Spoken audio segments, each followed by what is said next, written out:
In just 17 explosive minutes, Michelle Obama, a black woman lawyer with 30 years of courtroom experience, stood face-to-face with Pam Bondi, Trump's fierce defender, and delivered a legal takedown so powerful that 12 million viewers were left in shock. The tension was electric. Cameras were rolling. And what started as a routine hearing turned into a brutal battle over racism, political arrogance, and the very meaning of justice in America. Pam Bondi tried to fight back with slogans and swagger, but Michelle wasn't having it. With calm precision, she cut through the noise, exposed the truth, and left Bondi speechless and humiliated before the entire nation. Why did Pam Bondi, Trump's loyal defender, get humiliated so brutally? And what did Michelle say that was so devastating? And why did it leave Pam Bondi unable to speak a single word? And it all began that morning. It was the kind of morning where the marble floors gleamed so brightly you could almost see your future reflected in them. And Pam Bondi arrived as if she owned every inch of that shine. She swept through the heavy wooden doors in a suit so vividly pink that one reporter whispered it could have its own Instagram account. Her blonde hair perfectly coiffed, her lips painted in a color that seemed engineered to stand out even under harsh TV studio lights. She flashed that practiced smile, the one that had carried her through countless press conferences and cable news segments, and leaned into a cluster of waiting cameras as though greeting old friends. "I'm always ready for my close-up," she joked, giving a playful wink to the reporters who laughed, because Pam Bondi was the kind of woman who could make a courthouse feel like the set of a reality show. She once even teased a group of journalists that she should have a Bondi cam following her around because people want to see the real me, even the hair and makeup emergencies. And the room erupted in chuckles because who could resist laughing at a politician who seemed so delightfully open about her own vanity? But across the room, framed by the towering windows and the sunlight that spilled like golden syrup across the polished floor, stood Michelle Obama, and she didn't need bright colors or clever quips to command attention. Dressed in a simple yet elegant navy suit, her posture was straight as an exclamation mark, and her eyes missed nothing. Where Pam radiated a kind of glittery chaos, Michelle projected an unshakable calm, as if the chaos simply parted around her like water around a ship's bow. People spoke in lower voices when she was near, not out of fear, but out of the strange reverence reserved for those who carry both wisdom and quiet fire. If Pam Bondi was a show, Michelle Obama was the script behind the scenes. The director and the editor all rolled into one. And though she smiled politely at the chatter around her, her mind was already 12 steps ahead, calculating strategies, preparing truths sharp enough to slice through any performance. Yet, even in that elegant quiet, Michelle was not immune to a wry sense of humor. She once told a group of junior attorneys who were trembling before their first big hearing, "Remember, no matter how bad it gets, at least you're not arguing constitutional law on national television against someone waving campaign slogans." The laughter that followed was half nervous relief, half admiration, because everyone knew that if anyone could handle that situation and emerge victorious, it would be Michelle. Still, there was a reason so many gathered that day, clutching coffee cups and scribbling in notepads, because while Pam Bondi was expected to perform her usual routine of dazzling political spin, Michelle was rumored to have come prepared with something far more lethal: facts. The shift from laughter to unease began almost imperceptibly, like a chill that slides beneath a closed door.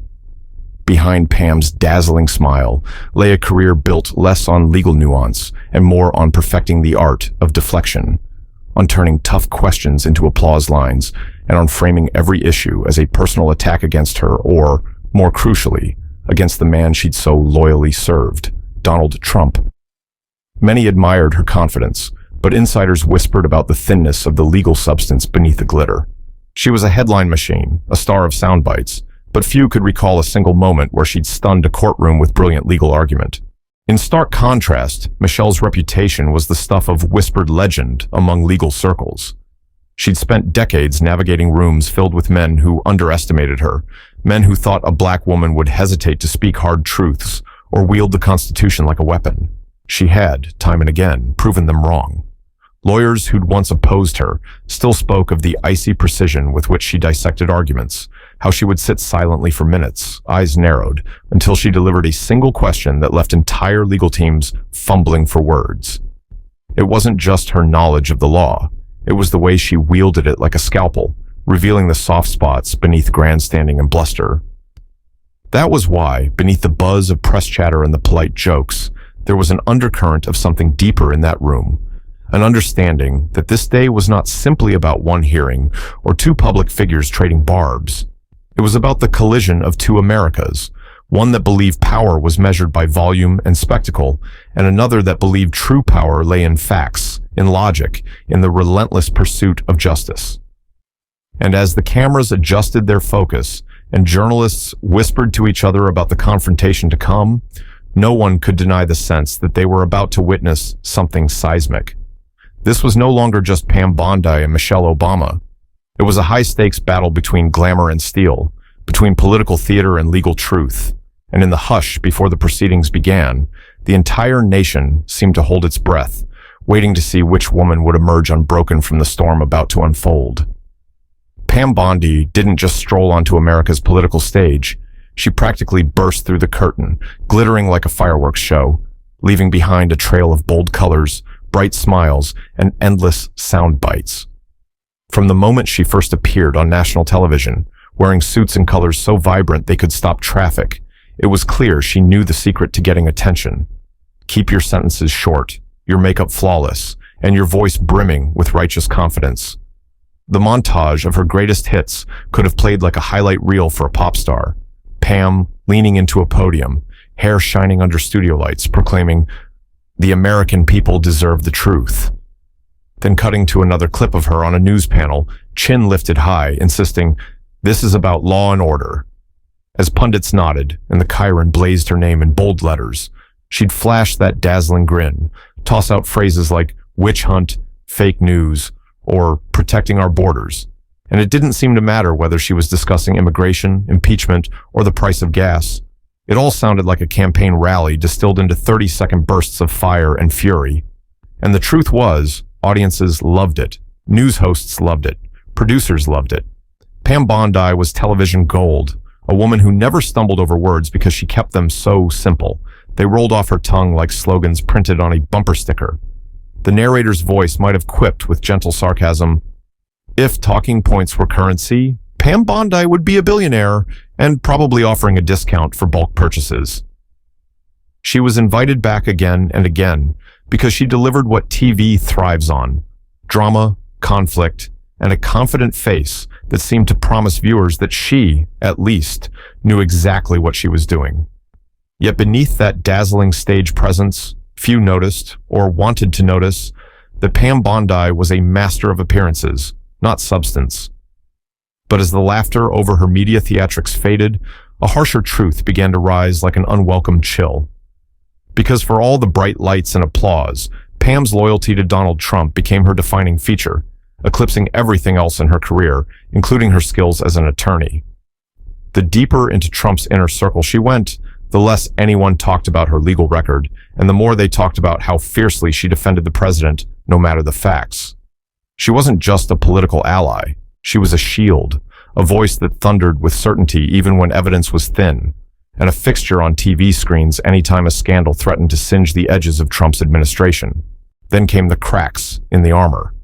The more she spoke, the more legal observers began to whisper that Pam seemed better suited for a debate stage than a courtroom.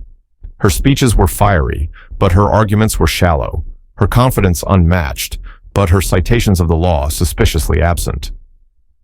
One unforgettable moment came during a televised debate where a journalist asked Pam for the specific statute supporting her claims about executive power, and instead of quoting legal code, she repeated, "The president has broad authority," over and over until the moderator awkwardly moved on. Watching her in those moments felt like watching someone try to patch a leaking dam with glitter glue, eye-catching perhaps, but hopelessly ineffective when faced with hard legal facts. And this was where the danger truly lay. Because Pam Bondi's performance wasn't just about her, it was emblematic of a much bigger threat, the creeping belief that politics could replace the rule of law, that clever slogans might stand in for constitutional arguments, and that charisma could be mistaken for competence. The emotional undercurrent pulsed beneath every bright color she wore and every camera light that followed her. If political theater continued to replace genuine legal debate, the consequences would reach far beyond Pam Bondi's career. It would strike at the very heart of justice itself. And as she prepared to face Michelle Obama, a woman whose career was built on substance, precision, and facts, there was a growing sense that Pam's glittering rise might soon crash spectacularly against a wall of cold, unyielding legal reality. Michelle Obama had a way of walking into a room that could lower the volume without her even speaking. It wasn't that she demanded silence. It was that people instinctively felt compelled to listen, as though the air itself grew still out of respect. Yet for all her quiet authority, Michelle was known for keeping her cool, even in the middle of chaos, sometimes to a degree that left those around her half admiring, half bewildered. There was a story among young lawyers that became almost a legend in her circles. A junior associate, trembling and sleep-deprived, had tripped and spilled an entire cup of coffee across Michelle's carefully prepared case files just hours before a crucial hearing. Papers soaked, ink bleeding into a blur, the poor lawyer stood frozen, certain their career had just ended before it began.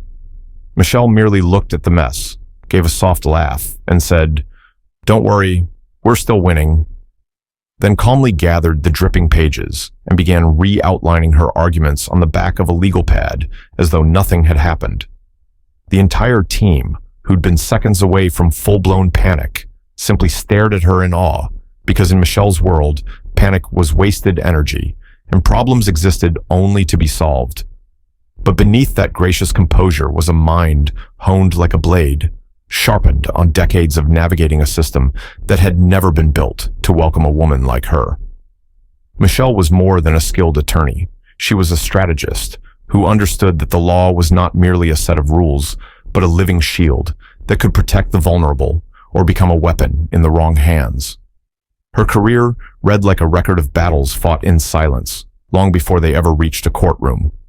She'd taken on racial discrimination cases that others called hopeless, dissected the language of laws used to mask injustice, and stood firm against attempts to bend constitutional principles for political gain. For Michelle, practicing law was not about winning personal glory. It was about ensuring the system remained fair enough that a young black woman growing up on the south side of Chicago could one day stand toe-to-toe with the nation's most powerful figures, and win. There was emotional weight in every motion she filed, every argument she delivered, because Michelle carried with her the invisible history of every door that had been slammed in her face, every time her intelligence had been underestimated, every moment someone had looked past her as though she didn't belong.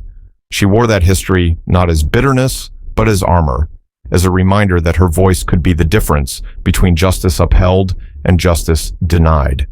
The shock for many came when they realized that the same woman whose gentle humor could ease a room full of anxious colleagues was the same woman who, when the stakes rose, transformed into an unflinching force of nature, capable of dismantling entire legal strategies with a single devastating question. Stories circulated in legal circles of Michelle, sitting silently during hearings, listening as high-priced attorneys from major firms delivered thunderous arguments, only for her to lean forward at the end and say in a voice calm as glass, "Counsel, can you cite the case law that actually supports that statement?" And just like that, the walls of confident rhetoric would crumble, revealing the flimsy framework beneath.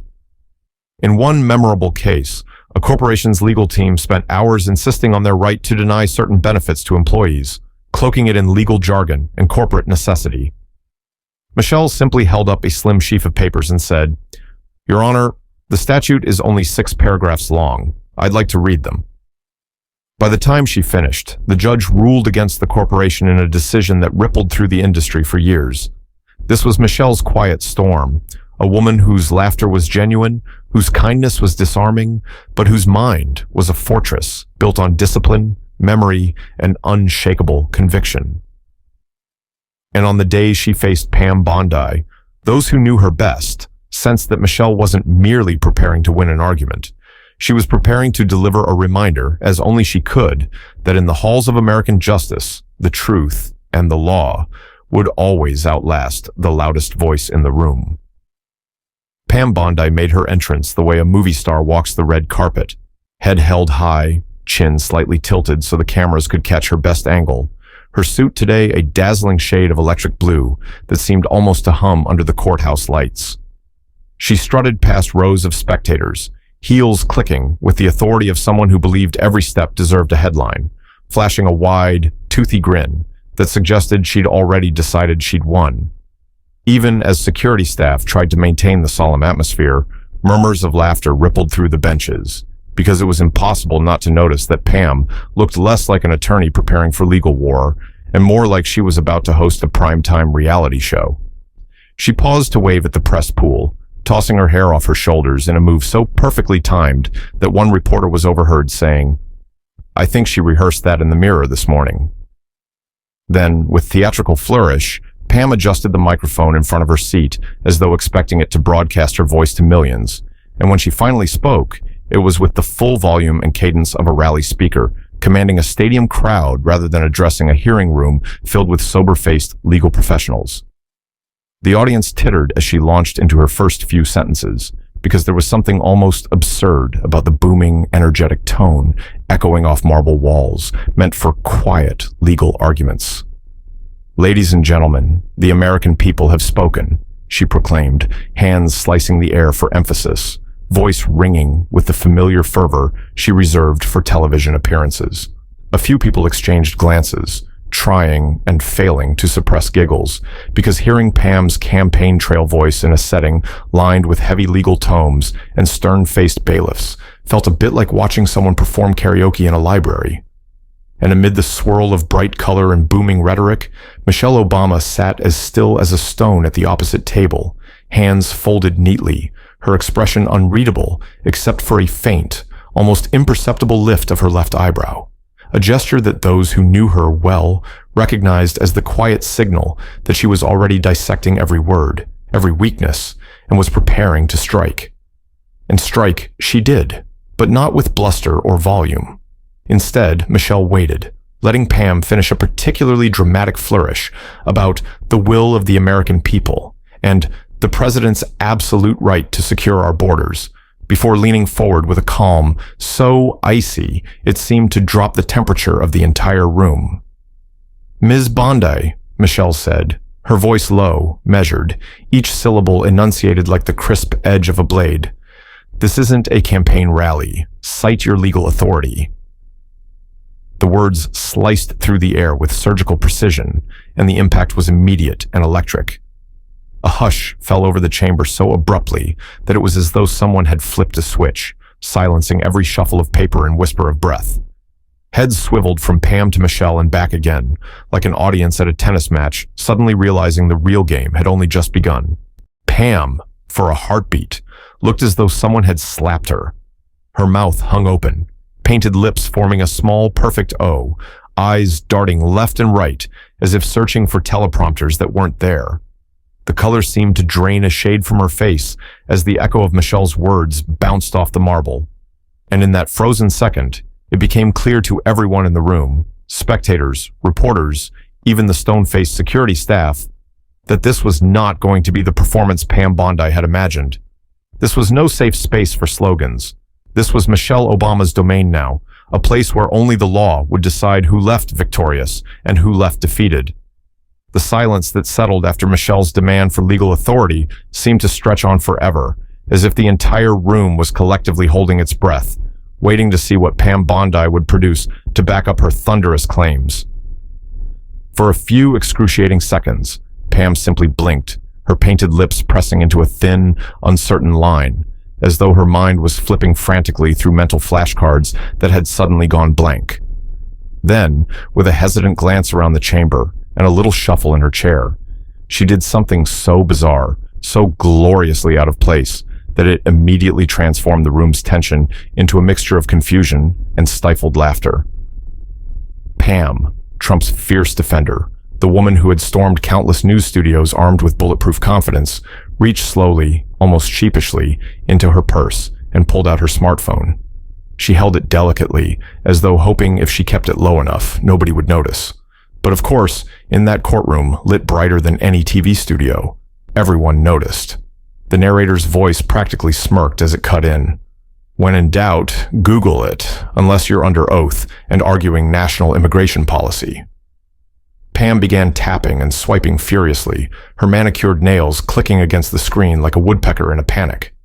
She scrolled so fast that her phone screen turned into a blur of text and political websites, her eyes darting from her trembling fingers back to Michelle and then to the bench, where the panel of legal experts stared in disbelief. One young staffer in the back half covered her mouth, trying not to burst into laughter, while an older man in a gray suit muttered, "Is she serious right now?" The atmosphere teetered on absurd comedy, because watching Pam Bondi, the woman once touted as a potential Attorney General of the United States, frantically search for legal precedent on her phone in the middle of a high-stakes hearing felt like witnessing someone try to put out a forest fire with a squirt gun. But the laughter curdled into shock the instant Michelle leaned forward, voice as cold and sharp as the edge of a scalpel. "Ms. Bondi," she said, her tone so composed it was almost gentle, and yet somehow it carried the weight of 1,000 hammers crashing down at once. "Are you seriously trying to argue your case from your phone?" The question hung in the air, crystalline and brutal, echoing off the marble walls until it seemed to vibrate in everyone's chest. Pam froze mid-scroll, her thumb poised above the screen, eyes wide and lips parted as though she'd forgotten how to speak. The audience collectively gasped, an audible rush of breath sweeping through the chamber, while journalists lunged for their pens and cameras, sensing they were about to witness the kind of viral moment that would ricochet across the internet for days. Pam opened her mouth, closed it, then tried again, stammering out a half-formed sentence that quickly collapsed under the weight of Michelle's unwavering stare. The energy in the room surged into a taut wire of tension, because in that single, devastating question, Michelle had done what no barrage of cross-examination or fiery speech could have accomplished. She'd exposed the sheer hollowness behind Pam Bondi's entire performance. And as the camera zoomed in, capturing every flicker of panic on Pam's once confident face, it became chillingly clear that the woman who had arrived in a blaze of color and slogans was now standing defenseless in the glare of Michelle Obama's unrelenting truth. For a fleeting moment, after Michelle's icy question about the phone, Pam Bondi seemed to remember the persona that had carried her through years of political storms and TV showdowns. She straightened her shoulders, forced her lips into a bright, tight smile, and gave a little shrug, as if the entire spectacle of her scrolling for answers had been just an amusing hiccup in an otherwise flawless performance. "Well, Your Honor, the American people want," she began, her voice climbing back into that familiar rally cadence, trying to infuse her words with the same energy that had won over countless audiences. The phrase hung in the air, bright and empty, as if hoping that sheer confidence could drown out the embarrassment that still glimmered in her eyes. But before Pam could build momentum, Michelle cut in, her voice so flat and humorless, it drew an unexpected ripple of nervous laughter from the audience. "Ms. Bondi," she said, with a look that could freeze water midstream, "this is not about what people want. This is about the law." A few people in the gallery coughed, trying to stifle chuckles, because the contrast was almost too surreal to process. A woman delivering campaign slogans in a courtroom, and another woman slicing them to ribbons with quiet, surgical truth. Pam blinked rapidly, as though her eyes were struggling to adjust to a reality where slogans didn't automatically win the day, where the applause lines fell flat against the cold stone walls of legal procedure. Her mouth opened once more, as though she might try another soundbite, but even she seemed to sense the futility of it. Meanwhile, Michelle didn't blink, didn't smile, didn't offer the slightest softening of her gaze. She simply waited, perfectly still, daring Pam to continue down the path of political theater in a room that demanded substance. Then, in a voice so calm it was almost gentle, Michelle delivered the sentence that would echo far beyond the walls of that hearing room. "Ms. Bondi," she said, leaning forward just slightly so that her words fell like quiet thunder. "In 30 years, I have never seen anyone come so utterly unprepared to argue the law. I suggest you return to whichever political campaign hired you, because you're not ready for this room." There was no anger in her tone, no raised voice, only the devastating certainty of someone who knew exactly how to land the final blow without needing to shout. The silence that followed was absolute, a vacuum into which even the air seemed afraid to move. Pam stood frozen, her bright blue suit suddenly seeming garish under the fluorescent lights, her hands trembling slightly where they gripped the edge of the table. The audience, who only moments ago had been laughing nervously, now stared in stunned silence, as though collectively realizing they'd just witnessed the precise instant when a political star's shine went out. A court reporter paused mid-keystroke, wide-eyed, while a few journalists in the gallery were already fumbling to hit record on their devices, sensing that Michelle's words would headline every news cycle for days to come. Pam's face had gone pale, the usual spark of defiance drained from her expression, leaving behind only a brittle, haunted look of someone who understood, perhaps for the first time, that her usual arsenal of slogans and swagger was utterly worthless here. Michelle sat back in her chair, as composed as ever, her expression neither triumphant nor cruel, simply resolute, as if she had merely performed her duty in defending the sanctity of the law. And in that charged, breathless room, the truth was undeniable. In just 17 minutes, Michelle Obama had not only dismantled Pam Bondi's arguments, but had drawn a bright, unbreakable line between political theater and the relentless, unyielding demands of justice. By the time Pam Bondi stumbled out of that hearing room, the footage was already on its way to becoming digital legend. Within an hour, TikTok was flooded with videos set to dramatic orchestral music, slicing together clips of Pam's confident entrance in her electric blue suit, striding like a celebrity across polished marble floors, then smashing it against the stark contrast of her standing pale and wordless as Michelle Obama delivered that devastating final line. Teenagers, lawyers, and late-night comedians alike jumped in on the trend, adding slow-motion effects, captions screaming "she wasn't ready," and reaction shots of open-mouthed shock. One video alone racked up 500,000 views in less than 2 hours, as the beat dropped right at Michelle's icy words. "Are you seriously trying to argue your case from your phone?" And the entire comment section was ablaze with cry-laughing emojis and the repeated phrase, "iconic." Even funnier were the memes that exploded across Twitter and Instagram, with one of the most viral featuring a photo of Pam mid-scroll, phone in hand, captioned, "Pam Bondi Googling case law like she's looking up a recipe for tacos." The internet practically vibrated with glee, because there's a special kind of schadenfreude reserved for watching a public figure who swaggers in full of bluster, only to crash face first into reality. And Pam had provided that spectacle in cinematic fashion. Late-night comedians wasted no time seizing the moment. Clips from talk shows showed hosts dramatically putting on reading glasses and pretending to scroll their phones while mumbling, "Wait, Your Honor, let me just Google the Constitution real quick." The audiences howled with laughter as one comedian quipped, "Pam Bondi trying to argue constitutional law with her iPhone is like trying to fix a leaking dam with a Post-it note." The entire fiasco became comedic gold, played and replayed with exaggerated gestures and booming voiceovers, cementing Pam's place as the unwitting star of a modern political farce.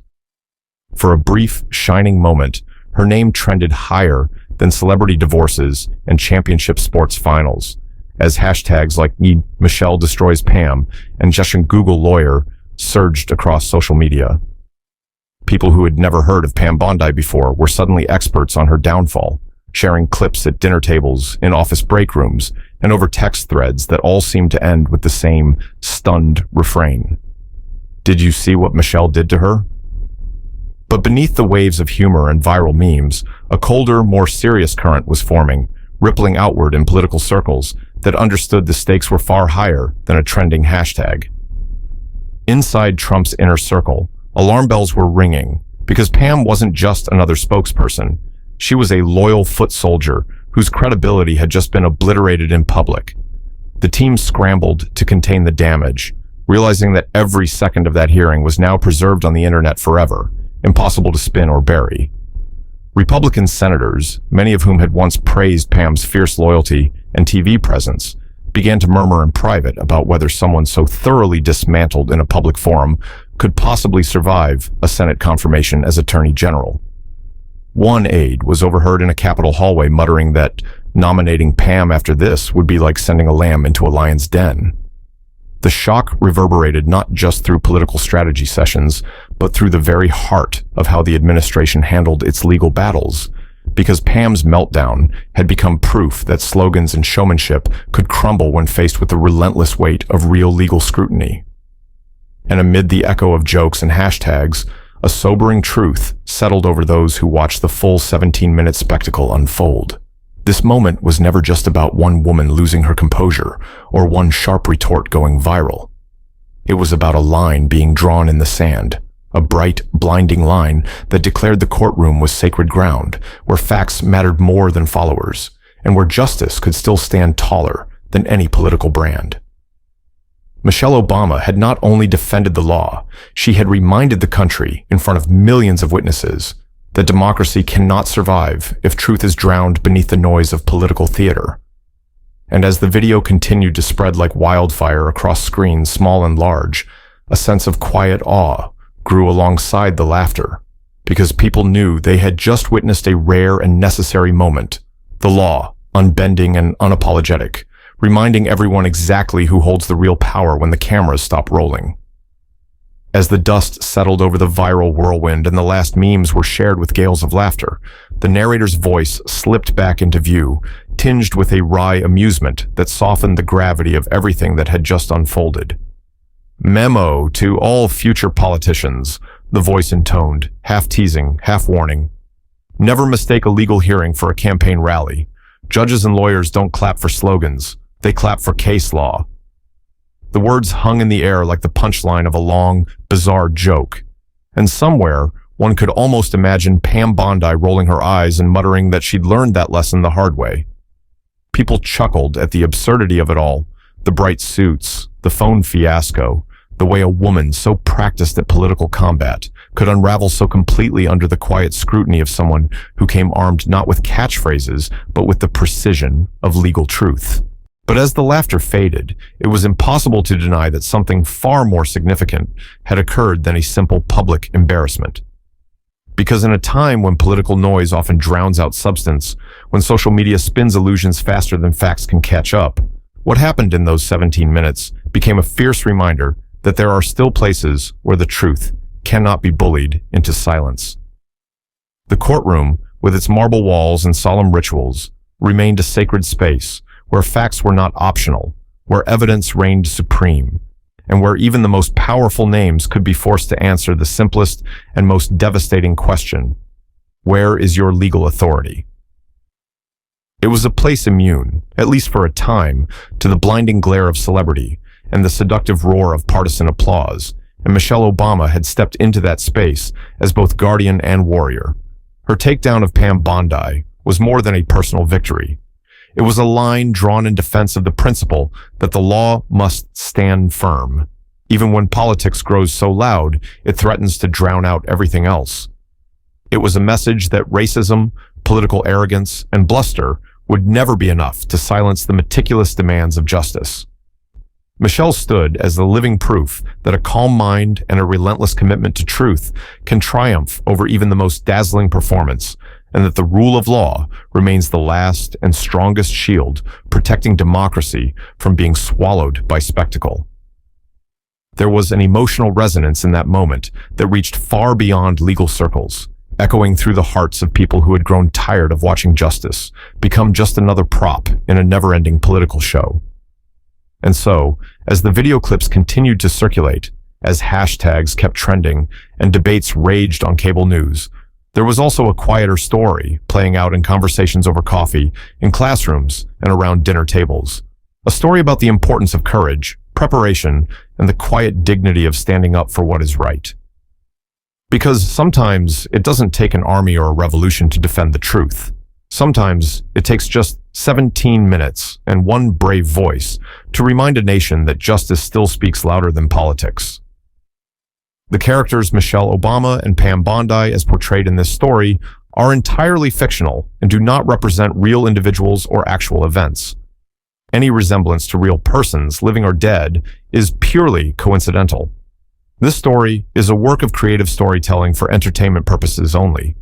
If you enjoyed this story, please subscribe to my channel, so I can keep bringing you more powerful and dramatic tales that shine a light on justice, truth, and the unforgettable moments that shape our world. Thank you for watching.